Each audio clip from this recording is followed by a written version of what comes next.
Hello, and welcome to Nature Connects. Nature Connects is the Nature Conservancy's webinar series that connects you with scientists, experts, and influencers from New England and around the world. Thanks for joining us today. I'm the Nature Conservancy in Maine State Director, Kate Dempsey, and I'm your host this afternoon. Here at the Nature Conservancy, we are dedicated to creating a healthier world for all. We work locally, regionally, and globally using innovative science and scalable, long-lasting solutions to tackle the world's most complex environmental challenges facing our warming planet. We know what we do here in New England to protect nature will mean a better future for people and the planet. But in order to truly tackle climate change, we've got to take seriously the transition to renewable energy. So today we'll be speaking with TNC's experts about how we're collaborating with state and federal agencies, other non-governmental organizations, renewable energy developers, and many others to increase wind and solar energy capacity while minimizing the impacts on oceans, forests, species habitat, and other natural resources, as well as human resources, all of you. So today we'll hear from four of some awesome people from Massachusetts and Maine. First, we'll hear from Sarah Jackson, who's our Northeast Regional Climate and Energy Policy Manager. Then move to Chris McGuire, our Massachusetts Director of Marine Programs, and Andy Finton, Massachusetts Landscape Conservation Director. And then we'll round it out with Samantha Horn, the Director of Science for TNC Maine. My colleagues will discuss how we think about environmentally informed renewable development in New England. We'll allow each of them to give a bit of overview. So as you think of questions, please enter them in the Q&A at the bottom of your screen, and we'll try to get to as many of them as we can during the discussion. Thanks again so much for joining today. And Sarah, let's dive in.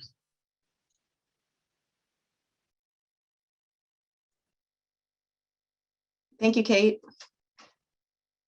Gonna wait till it comes up here. And can you all see me and hear me? Great.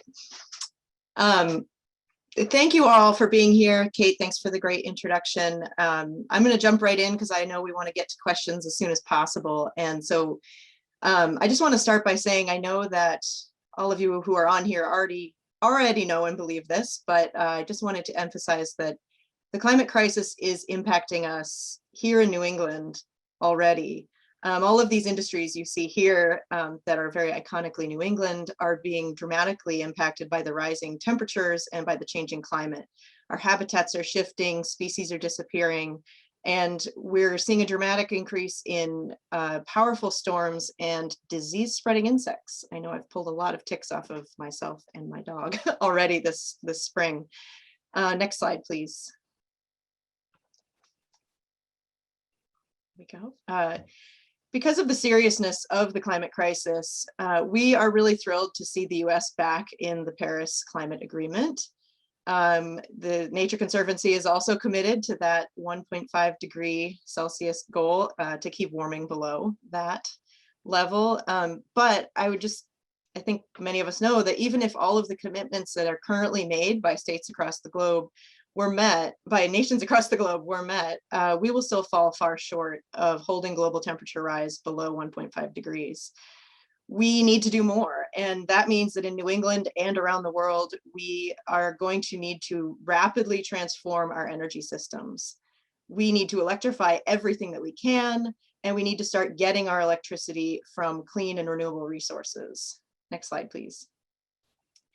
Our TNC chapters across New England are all working to advocate for ambitious climate goals in the states, and I'm really happy to say that at this point, nearly every state in New England has a legally binding mandate to deeply decarbonize by 2050.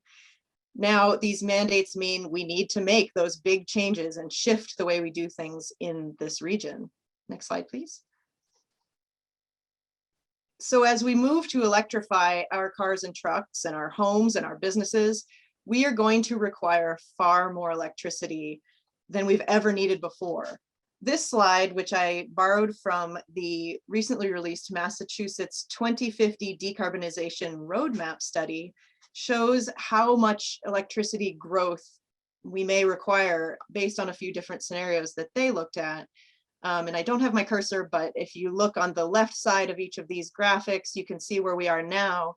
That reference case shows how much they kind of anticipate electricity demand growing over the next 30 years if we did nothing else for climate.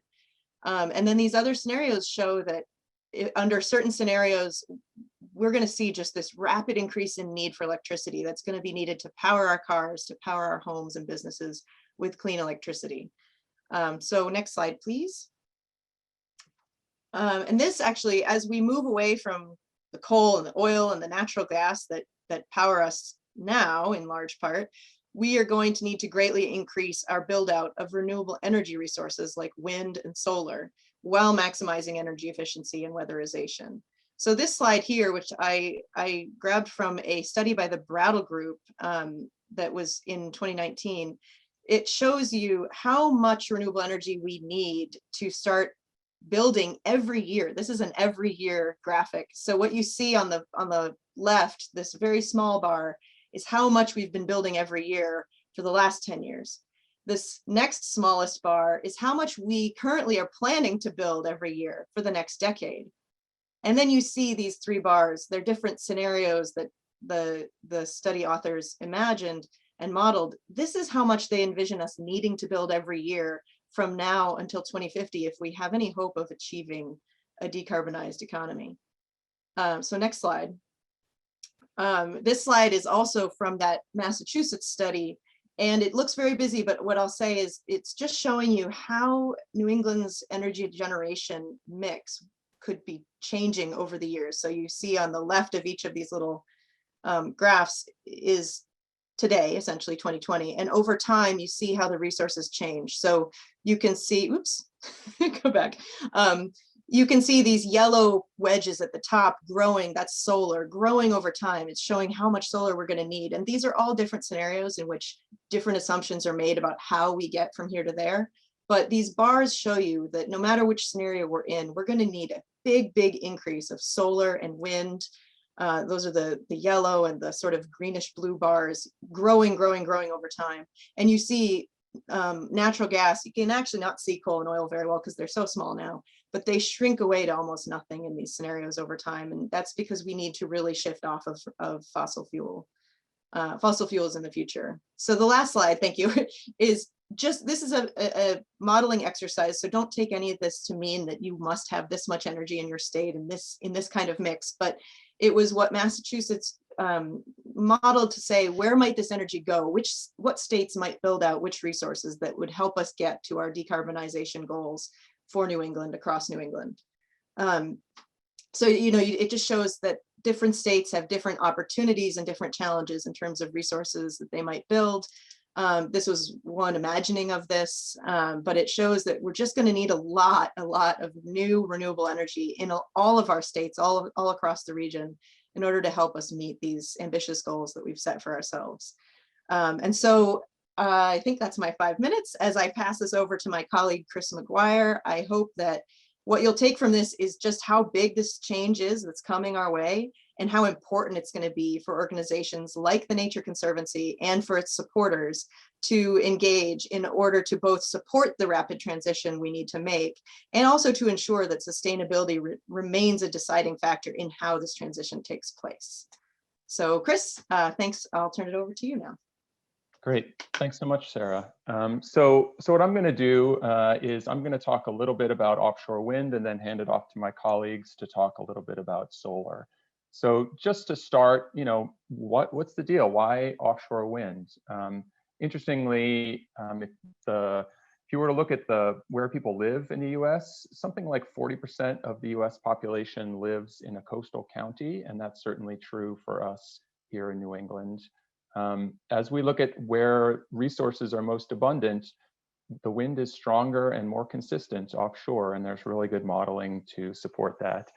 And the other interesting thing about offshore wind is that you can build bigger stuff in the middle of the ocean than you can on land because you don't have to transport it. If you could imagine the size and scale of some of the parts of the machines that are already built and being proposed offshore are really massive.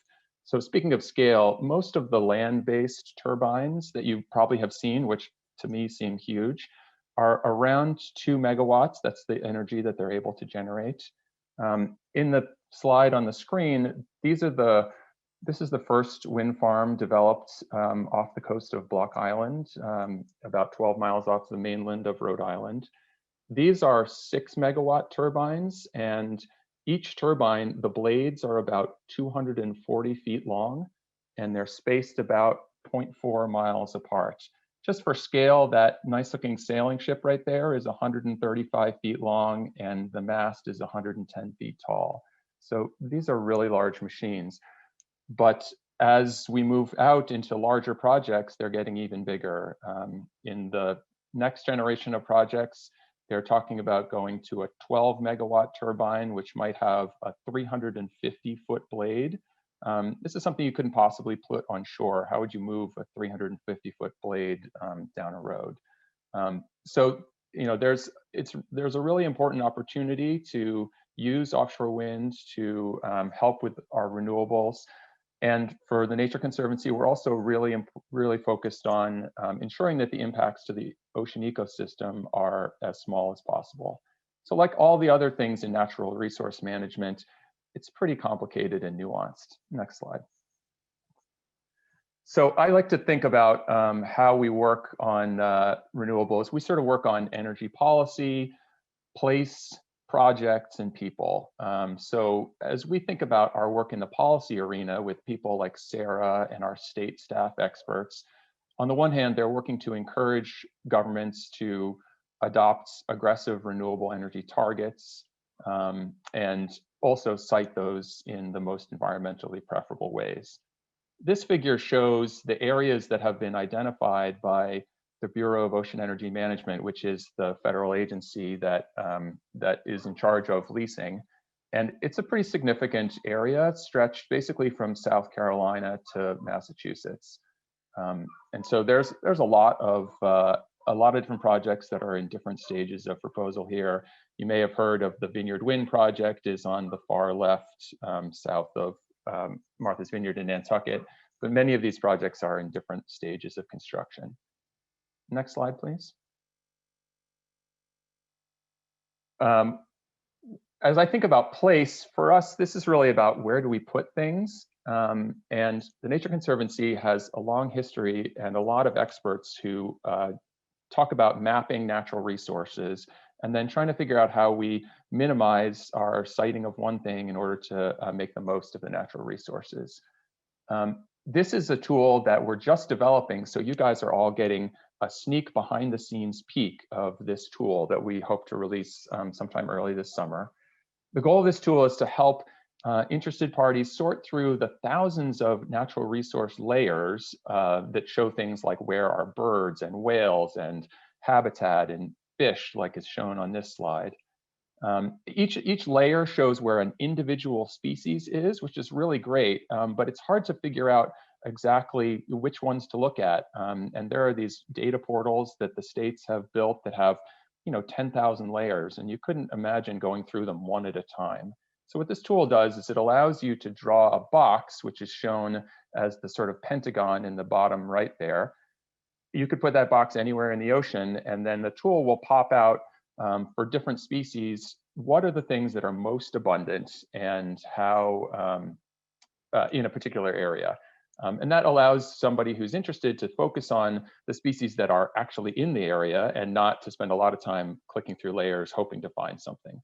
The tool would allow you to then figure out which species are important to monitor while construction happens or to avoid during a siting process in some way or another.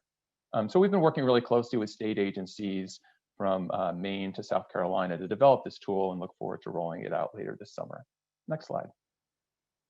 As we think about projects, we're just beginning this, but here's a sort of emerging idea that we're just beginning to explore, which is As we are building, the developers are building these projects, there's going to be a lot of structure that's put out in the ocean. And the question we've begun to ask is, could we take that structure and make it as beneficial as for habitat for fish species as possible? Instead of just putting down a pile of rocks around a turbine to protect the sand from getting washed out underneath it, could we make that pile of rocks really beneficial for habitat? TNC is a global leader in habitat restoration, and so trying to think about how we do the same thing in the ocean is something we're just beginning to explore. It's early days, but it's an interesting topic for us to consider. And next slide. And then the last component is people. And for over a decade, we've worked here in Massachusetts and across the globe to make fisheries more sustainable. Fishermen are concerned about losing access to fishing areas because of offshore wind development, but they're also acutely aware of the impacts of climate change on fish. They see it firsthand. There are really no climate doubters among fishermen. These fishermen are out on the water every day, and they're easily able to see how one species is moving or shifting its behavior. So throughout our work of policy, place-based information, and projects on the water, we're working with people to strive for a future in the ocean where we can have clean energy production and sustainable fishing to keep the coastal communities that we love across New England thriving. It's a challenging problem, but it's one that we're looking forward to engaging more on. I'm going to leave it there and yield my time to my colleague, Andy Finton, to talk about our work in solar. And I look forward to taking some of your questions after this. Thank you, Chris, and thanks, Sarah and Kate. Hello, everybody. Good afternoon. The solar energy story in Massachusetts is a complex one, and I could start in many places, but I'm going to start with the forest. And every week, I see emails or articles expressing concern about the clearing of forests to build solar facilities. And it's a legitimate concern, and it's a conflict which could ultimately stall the development of solar energy, which Sarah outlined the need for so clearly in Massachusetts and other geographies. So it's imperative that we get it right, we get the siting right. Next slide, please. In Massachusetts, we have 3 million acres of forest. That's about 60% of the state. Next slide. At the same time, Massachusetts, about a quarter of Massachusetts is developed. We've got 7 million people and over 35,000 miles of roads. From a forest perspective, we need to conserve the remaining large, intact, and connected places. Next slide. And not only for habitat for species, but for ourselves as well. Clean water, clean air, flood and drought reduction, absorption of carbon from the atmosphere, recreation benefits, and the billions of dollars that these benefits provide us with each year. Next slide, please. So as Sarah outlined very well, climate change is clear and an existential threat. And in Massachusetts, we have some of the most ambitious climate goals in the country, including very ambitious renewable energy targets. We now have 2.8 gigabytes of solar generation operational in Massachusetts, 2,800 megawatts. And most of that development has been in the last 5 years, as the red bars, orange bars show on this graph.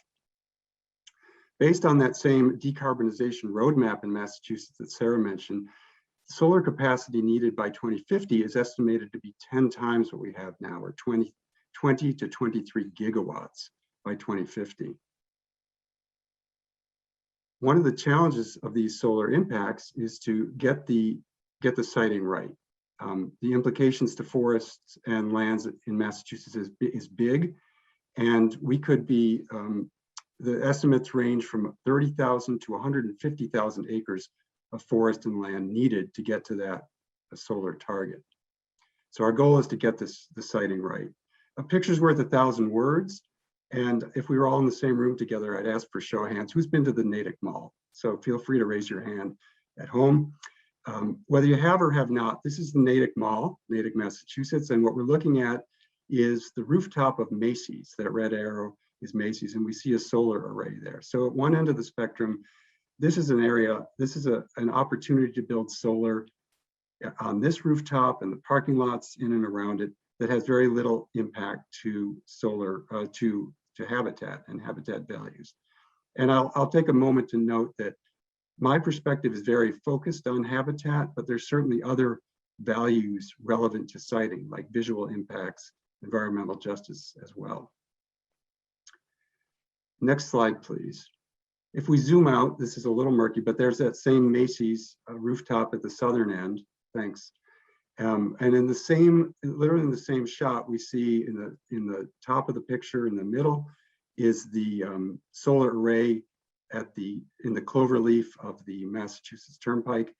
And hard to see here, but having seen it on the ground, is the solar parking lot canopies at the REI store in Natick as well.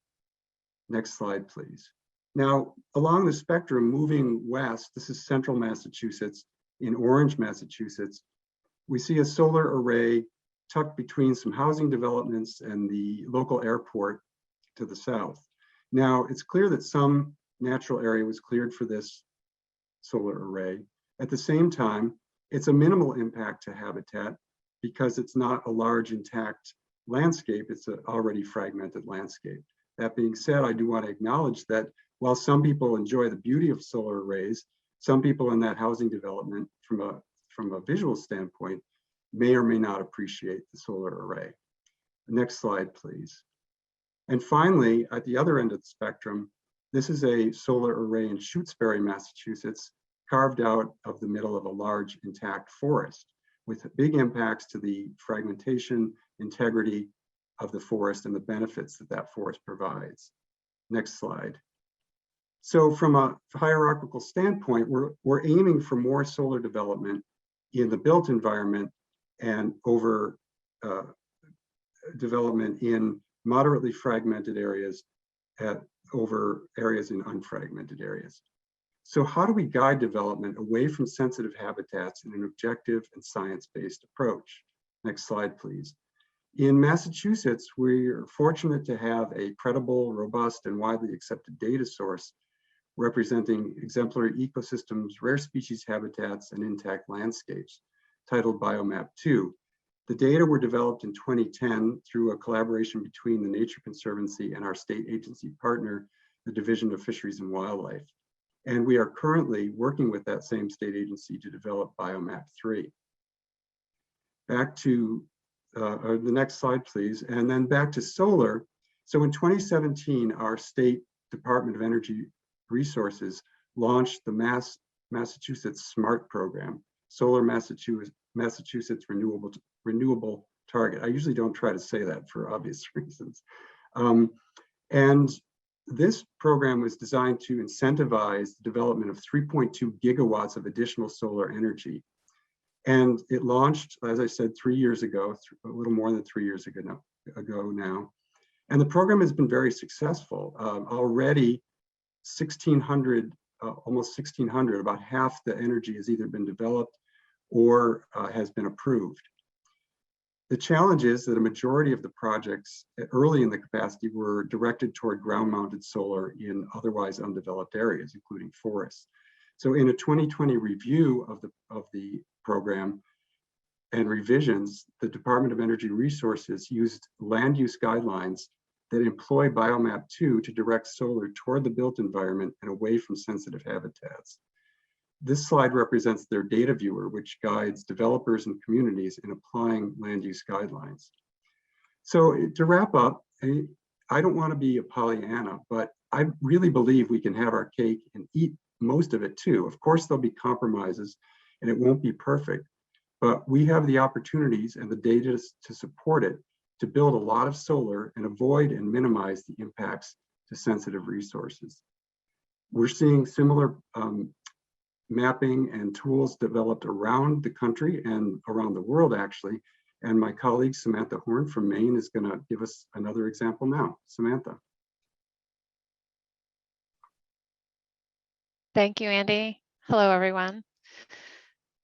As you can see from Andy's presentation, different states are at different points in the process of solar development, and Maine is in an earlier stage than Massachusetts is.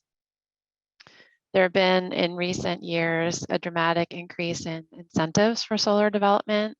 under several programs enacted by the legislature, and the permit volume for solar developments increased dramatically recently.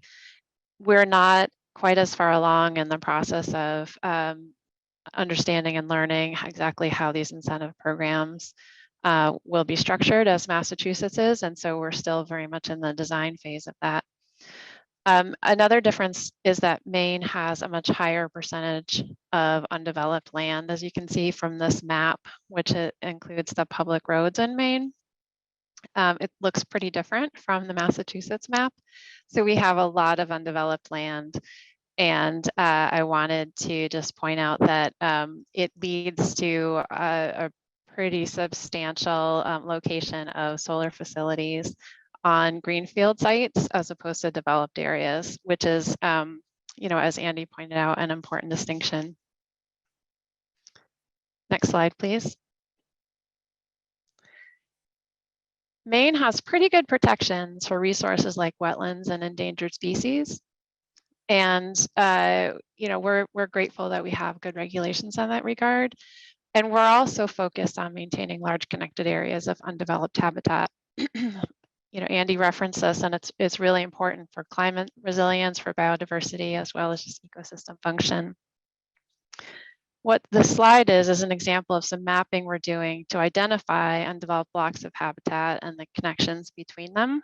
So you can see that the area outlined in yellow is a block of land that doesn't have development on it. It's buffered back from the roads and the houses. And then the red areas are places where there's good opportunities for connection between the blocks, where there's forest on both sides of the road and an animal could move between the blocks. We've used imagery and existing data layers to create maps like this for a good portion of Maine. Next slide, please. And it's when you look at this across portions of Maine, it's important to think about, well, which blocks are more important than others? What will lead us to a condition where we will continue to have connected habitat and maintain also our ability to have large amounts of solar. So our spatial scientist has gone through and, excuse me, identified which are the largest blocks of habitat and also which are the most connected. And next slide, please. And when you look at that across the landscape, you can end up with a map like this. And really what this is a guide for us for how we can incentivize large amounts of solar and also maintain resilient, connected habitats that are good for nature and good for people. It's on this map, you'll see the red dots are permit applications from 2020 that went into our state environmental agency. And you can see how they're sometimes in the tan areas, which is a place that does not have a large amount of connected habitat. And then other times they're either in or very close to the green areas. And so it just gives us an example of how we can use mapping to help guide future solar siting to hopefully have the best of both worlds. This is an approach in Maine right now, which is specific to our context. Next slide, please. But there are lots of other contexts too. You've seen Maine and Massachusetts, but TNC is working across the country and across the globe to address renewable siting and context. For example, there are projects in Nevada and West Virginia to develop mine sites for solar. Next slide. Thank you. And this is some work in the Western states that shows, so siting levels go across siting level 1, 2, 3, and 4. Those are the degree to which your the modeling restricted potential sites based on environmental criteria. And so on the left is the most permissive siting, and on the right is the most restrictive siting in terms of protection. Really, in all of these scenarios, I think the point is that there's a lot of land available that would be good candidate project areas, both in the solar and wind categories. And this is just an example of one project that is a great modeling exercise to help us understand the potential for renewables and for habitat to coexist well. There are also solar projects in India and renewables planning projects in Africa. It's a significant focus for the global organization right now. So as chapters, we're pursuing projects that make sense in the local context, but we are coordinating them and learning from one another at the national and global scales as well. So thank you very much, and I'll turn it back over to Kate now. Thanks so much, team. That was phenomenal. And we have questions coming in fast and furious. So that shows like we could be on for a few hours here, but we won't. So what I'm going to do is try my best to direct a question to one of you specifically, but then anyone else can jump in. But keep in mind, we currently have about 14, well, a few more than that. So I'm going to start with rapid fire. Some just real kind of basic questions. Chris, you're first up from Dan Sarles. I hope I'm saying your name right, Dan. What's the maximum wind speed offshore wind can handle and still generate power? What happens during a hurricane or a strong nor'easter? Yeah, good question, Dan. I know I'm obviously not a technology developer, but our understanding is that actually, obviously these things are designed to withstand, category 3, 4 hurricanes. But when the wind gets really strong, they actually shut the turbines down because the load on the turbine is less if they feather the blades into the wind than if they are creating energy. So that they're designed to reach maximum generating speed at relatively low winds. And then I think starting at about 35 knots, they begin to shut them down. But the percentage of time that that's actually happening is really low. So the goal is to maximize the wind speed that's there all the time and not, and just protect the turbine from the outliers. Awesome. Chris, stay on camera here for a sec. Can solar, and Sarah, you may be up on this one too, can solar be sited on water? That's from Bill Ramage. I have heard about people experimenting with that. We haven't seen any large-scale development of that, but I know that there are some projects that folks have done in reservoirs looking at that, particularly out west. Sarah can probably speak to that. I think that there's a lot of potential for floating solar and that it's being explored. I've actually heard some really exciting projects out in, I want to say California, but in the West, where you have a lot of aqueducts and covering aqueducts. So you have a sort of a dual benefit where you get the solar energy and you also get the reduced evaporation in an area that already loses a lot of water to evaporation. So I think there is a lot of potential. I don't know a lot about the actual technologies. It would be great at some point to have a webinar with some of our developer friends who might be able to talk technologies with us.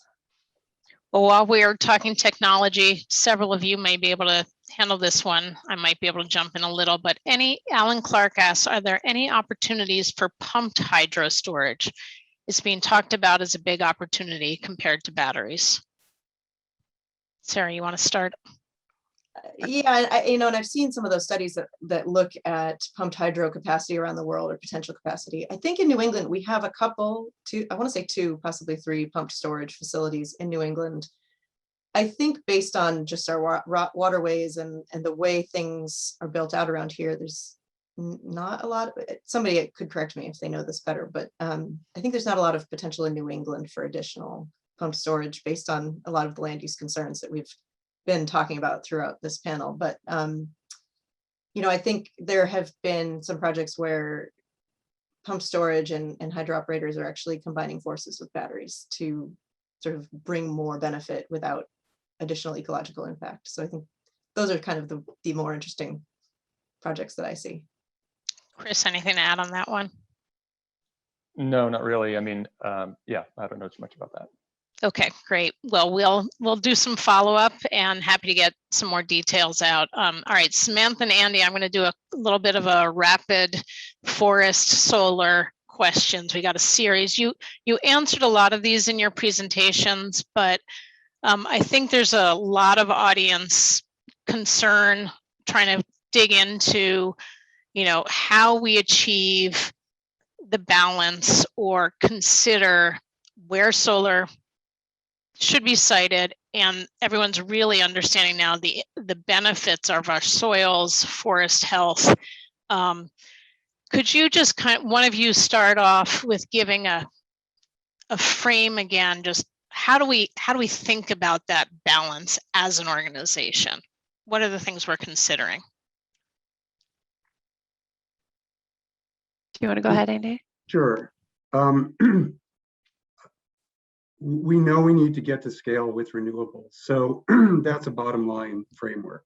And we know it's going to take some compromise. And so what we want to do is minimize and avoid the impacts to our most intact and sensitive habitats and landscapes and the functions they provide. So I think a word that has to be thrown in here is compromise, that we're not going to be able to, we're going to try to maximize, for instance, solar on the built environment. And we and many others are working with the state agencies, the public agencies, to direct solar to areas that are already impacted and are not providing those habitat and other benefits. But it's not going to be able to be done solely on those places. So then the next step is, how can we steer it toward the least sensitive of the natural areas? And that right there implies some compromise, because there's a lot of factors that go into that.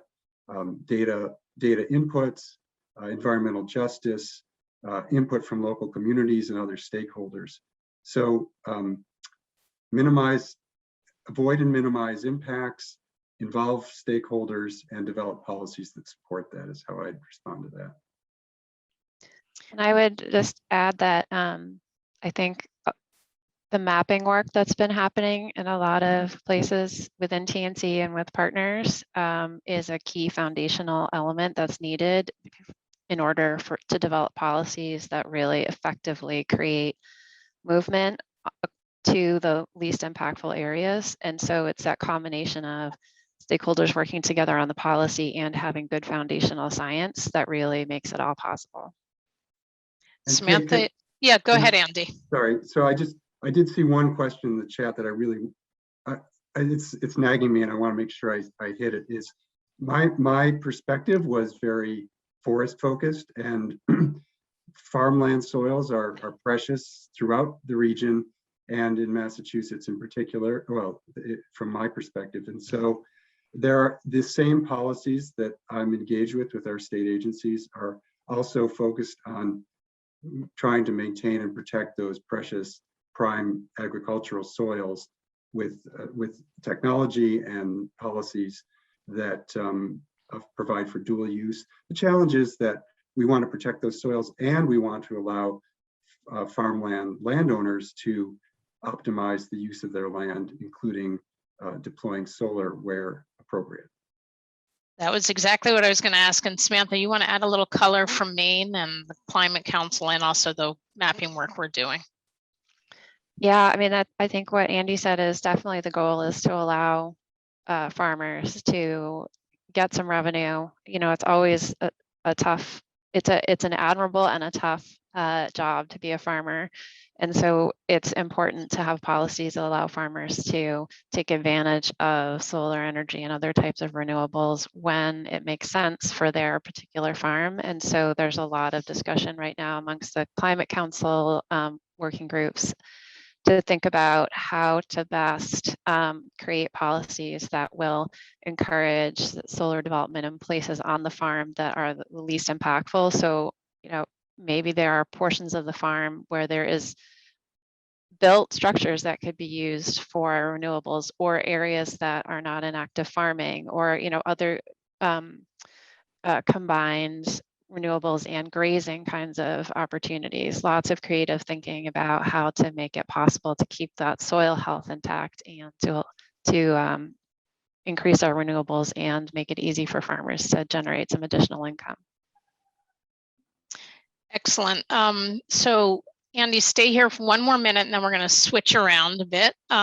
So one from Bill Hopwood, hi Bill, and Bob King. So basic question, how large are the PV arrays that we're talking about that you were thinking about in the presentation? And then Bob asks, what's the math? Can Massachusetts meet its solar goals without cutting intact forest?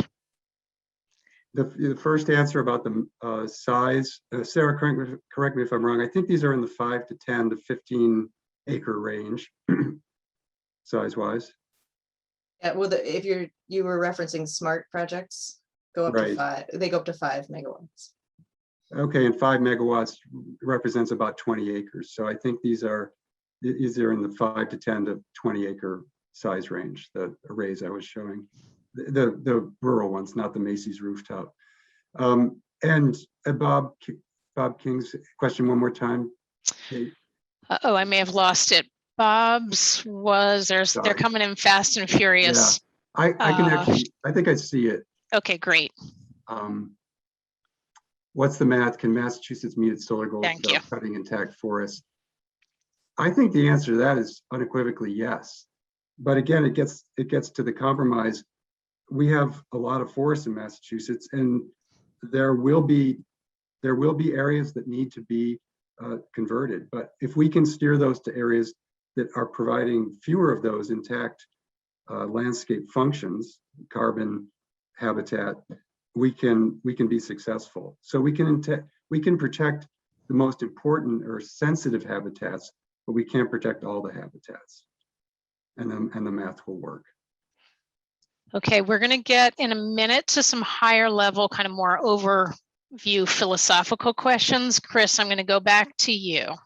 I know this is a favorite subject of you and many of our teammates. How is fishing access to, this is from Hal Weeks, how is fishing access to areas within and around offshore wind generation sites being addressed? To the degree that fishing access is constrained, can these areas be managed and evaluated as de facto marine reserves? And there was another question that's related, Chris, that was about the distance between turbines. Do they need to be far apart? How and what processes is that? This is my own question to you, Chris. What is TNC thinking about so that we continue to preserve the trusting relationships with the fishing community that we are really proud to partner with, while also making progress on offshore wind? So that was a mouthful, Chris. So take in whatever order you want. And Sarah, feel free to add. Yeah, well, the question about spacing is sort of easy, so I'll take that one first.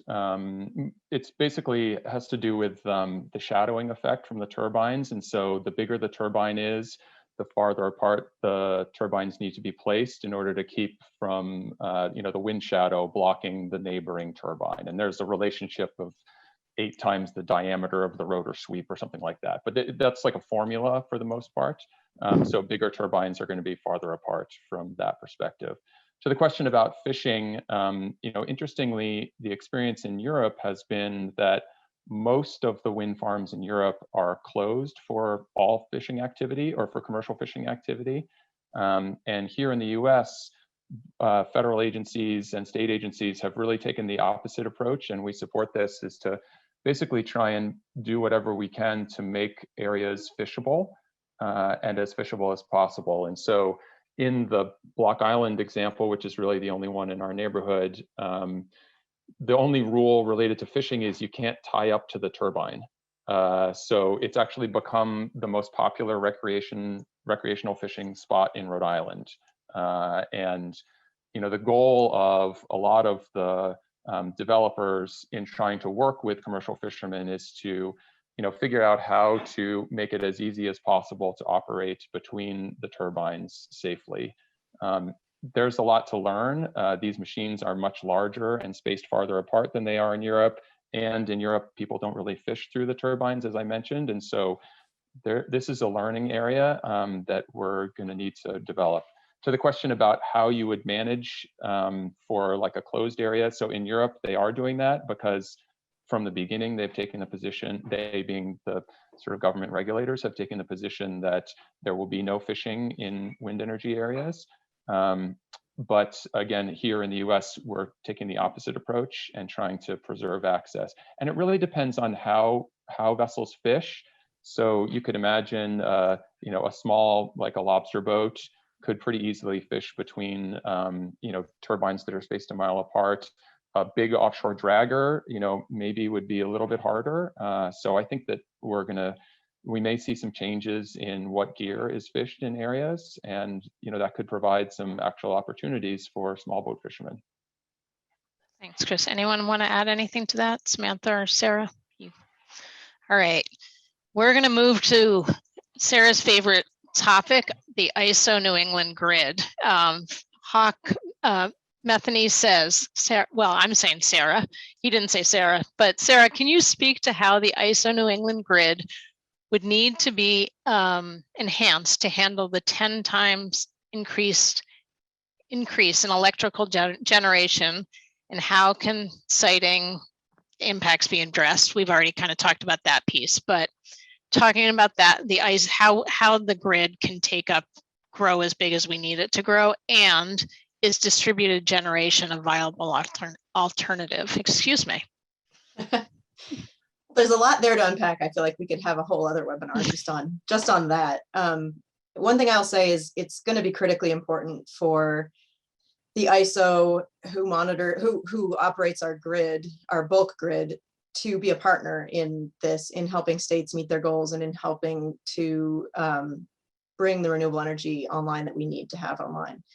Right now, that's challenging. The system we have wasn't built for this kind of stuff. And I saw a few other questions in the chat somewhere going past my chat that are related to this. And I think it's going to be critically important that we shift around. And the states actually have a process underway in which they're looking at exactly that question. It's called the New England Energy Vision process. And they've hosted a number of webinars with experts on everything from the way we plan our transmission to the way that we design our markets, to the way that the ISO itself is run and governed. So I would encourage people to get involved in that process because it's really interesting and I think is really, really important.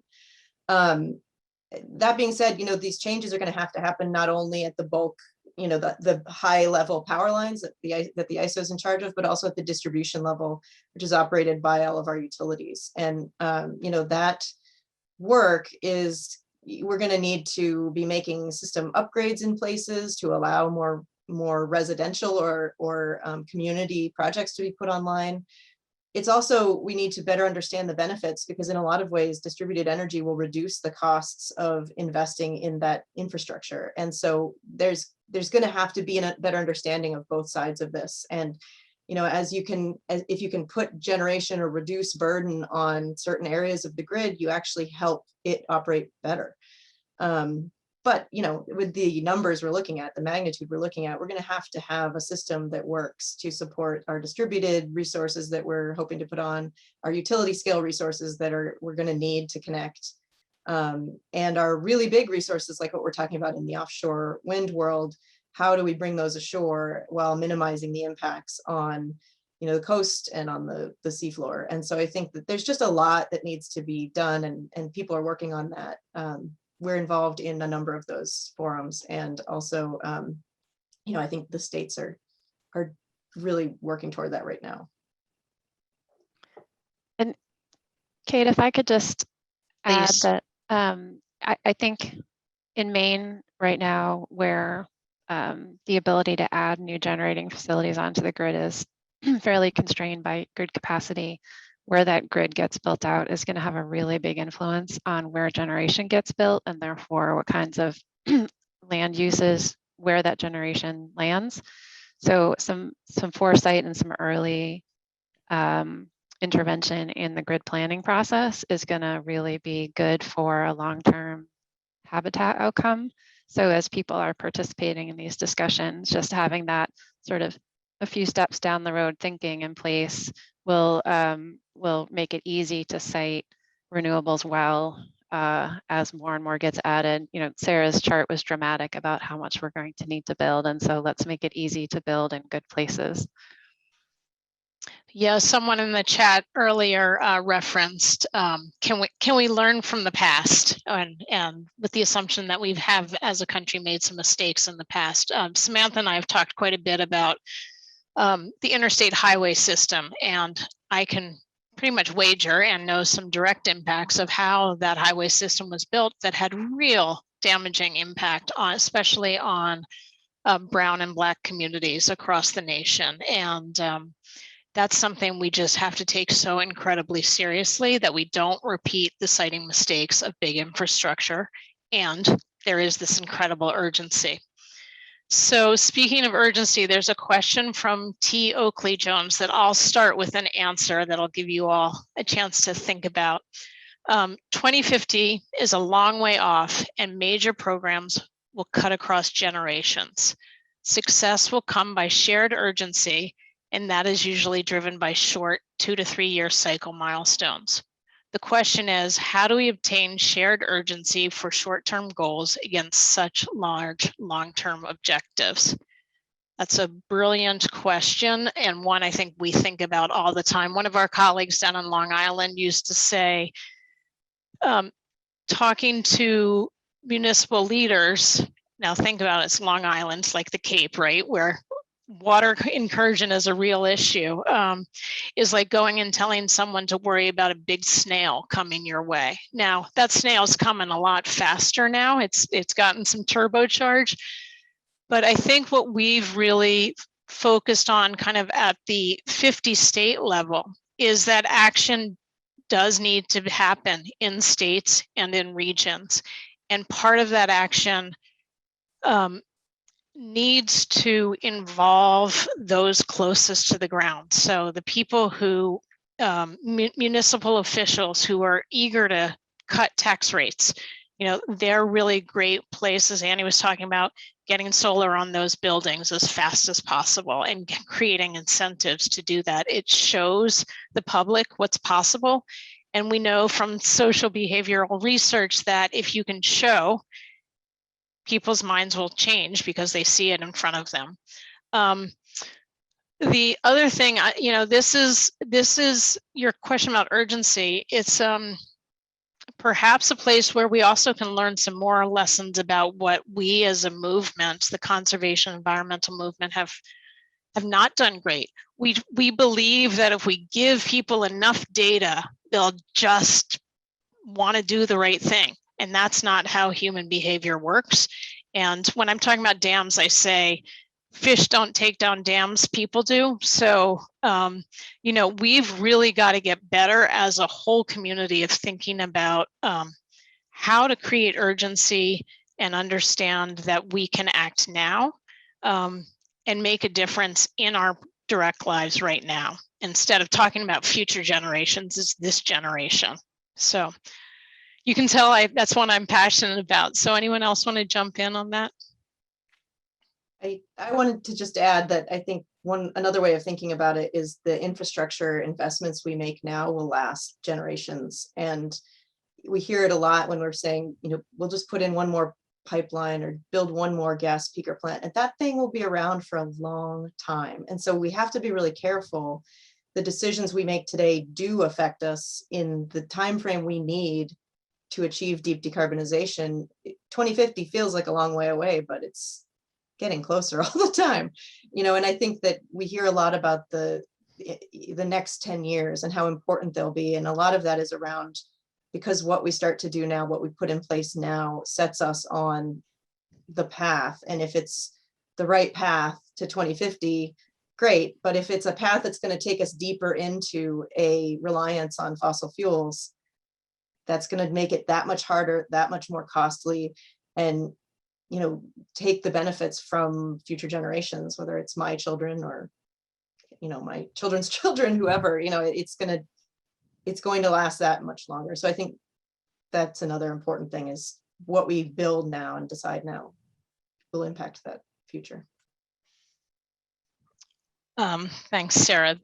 Go ahead, Chris. Just really quickly, Yeah. I mean, I think another thing that we can do is it's really important to talk about the long range goals, but it's really important to have short range targets.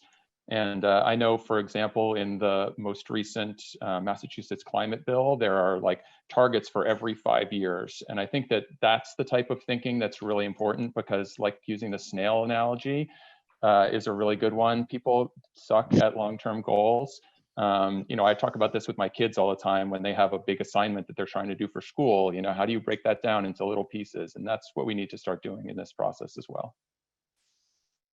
I am going to go back to one question we got. We have so many awesome questions, so we're going to have to think of a way to get back to our wonderful participants. Our friend Steve Long, Massachusetts Government Relations Director, reminded me that the Massachusetts Renewable Portfolio Standard prohibits incentives for pumped storage. So, and we're doing some work with the Western Mass Hydro operator on pump storage. So thanks, Steve, for sending that in through text.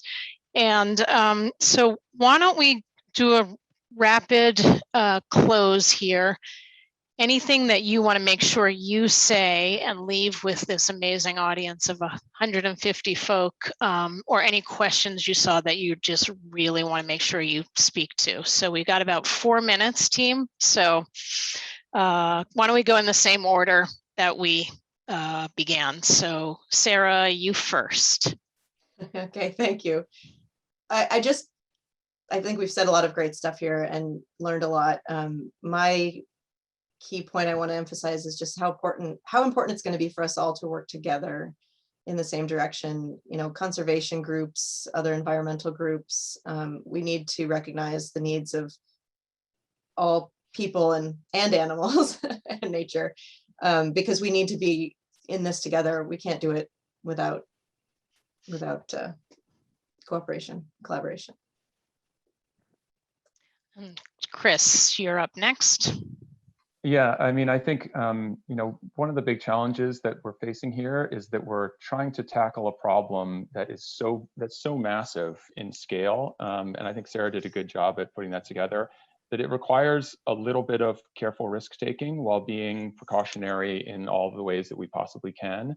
And I think that that's the place where conservation groups like the Nature Conservancy are working to find that line, like Andy described well, where you sort of maximize your renewable deployment and minimize your impacts, and recognize that you're not going to win every time. It's not going to be perfect, but that's not the reason to not move forward. And inaction is probably the worst thing that we can do. So we're trying to be thoughtful, and I'm sure that we're going to make mistakes that we'll look back on, but we're still going to try and do the best that we can. And thanks for everybody's interest. I think that shows that a lot of people are thinking about this too. And Andy, and then Samantha, and I'm going to take the last question about tribal engagement as our close. Great. Now I'll be quick, and I really like what Sarah and Chris just said. My closing thought is that if we protect our natural resources, but we don't solve climate change, we're clearly in trouble. At the same time, if we're fortunate enough to solve climate change, and I truly believe we will, but we've not left our natural resources intact, we're also in trouble. So I think we can do both. I think we have the smarts and the will to get it right, and we're heading in the right direction. Thanks. And Samantha.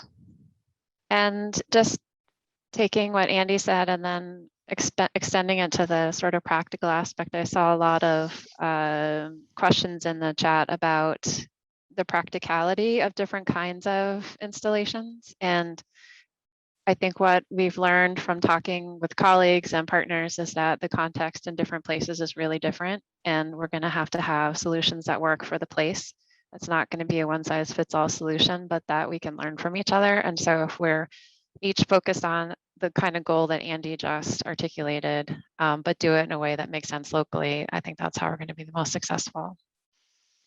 Well, Samantha, you just articulated my belief in why TNC has been so successful over these last 60 plus years, taking learning from local and taking it global with one common view. We had a really good question about the Conservancy's work, and here in New England in particular with our indigenous tribes, Maine, Massachusetts, elsewhere. We're lining up right now another panel discussion that I'll be participating in. I think it's in June, but Liz can get that out to folks. And Liz has just put in the chat our kind of platform that we've developed with tremendous amount of input from Indigenous colleagues and partners. And it's really based, it's a great example, as Samantha, of something that we in the US have really gained insights from as an organization from our colleagues in like New Zealand and Canada, Australia. So it's a great example of us learning from our colleagues. So stay tuned for that. And I do encourage folks to grab that link that Liz put in the chat, because it's a really wonderful description of our kind of pillars of voice and choice. So thank you, panelists, and thank you, participants. We're so thrilled that you were all able to join us today.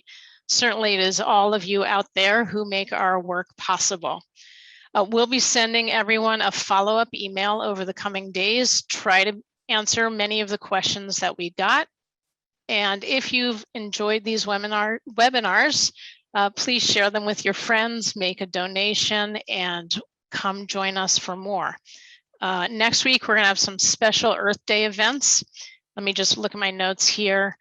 Actually, two really phenomenal ones. We're going to learn more about climate change work with Jane Goodall, Alexandra Cousteau, and Dolores Huerta.